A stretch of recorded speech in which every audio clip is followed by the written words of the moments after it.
या ठिकाणी विजय संपादित केलेला आहे। मोठी बातमी खरं तर कोल्हापुरातनं पुढे येते। ऋतुराज पाटील यांचा धक्कादायक असा पराभव झालेला आहे कोल्हापूर दक्षिणमध्ये। कोल्हापूर दक्षिणची लढत ही अर्थातच महाडिक विरुद्ध पाटील अशी होती। ऋतुराज पाटील हे पुन्हा एकदा या निवडणुकीच्या रिंगणामध्ये उतरलेले होते। मागच्या वेळेला ते पहिल्यांदा आमदार झाले आणि त्यानंतर आता पुन्हा एकदा अमल महाडिक विरुद्ध ऋतुराज पाटील अशी झालेली ही लढत आणि यामध्ये सतेज पाटील यांना मोठा धक्का, ऋतुराज पाटील यांचा धक्कादायक असा पराभव झालेला आहे।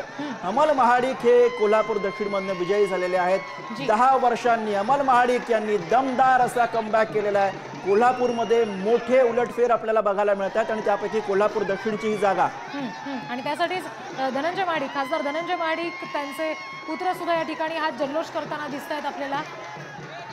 अगदी कोल्हापूरमधला हा विजयोत्सव आहे, अमल महाडिक यांचा विजयोत्सव आहे। 10 वर्षांनी त्यांनी कमबॅक केलेला आहे, त्यामुळे स्वाभाविक आहे विजयाची तशी प्रतिक्रिया, विजयाचा तसा जल्लोष हा महाडिकांकडनं आता होणार आहे आणि त्याचीच ही दृश्य आपल्याला दिसत आहेत। ती कोल्हापूरमधली दृश्य आहेत। कोल्हापूरमध्ये सतेज पाटील यांना हा मोठा धक्का, ऋतुराज पाटील यांचा पराभव झालेला आहे। अगदी, कारण प्रत्यक्ष उमेदवार ऋतुराज पाटील आणि अमल महाडिक असले तरी ही लढाई कोल्हापूरकरांसाठी आणि राज्यासाठी सुद्धा धनंजय महाडिक विरुद्ध सतेज पाटील अर्थात बंटी पाटील अशीच होती आणि त्याच्यामध्ये आता बंटी पाटील यांच्यासाठी मात्र हा मोठा धक्का म्हणावा लागेल।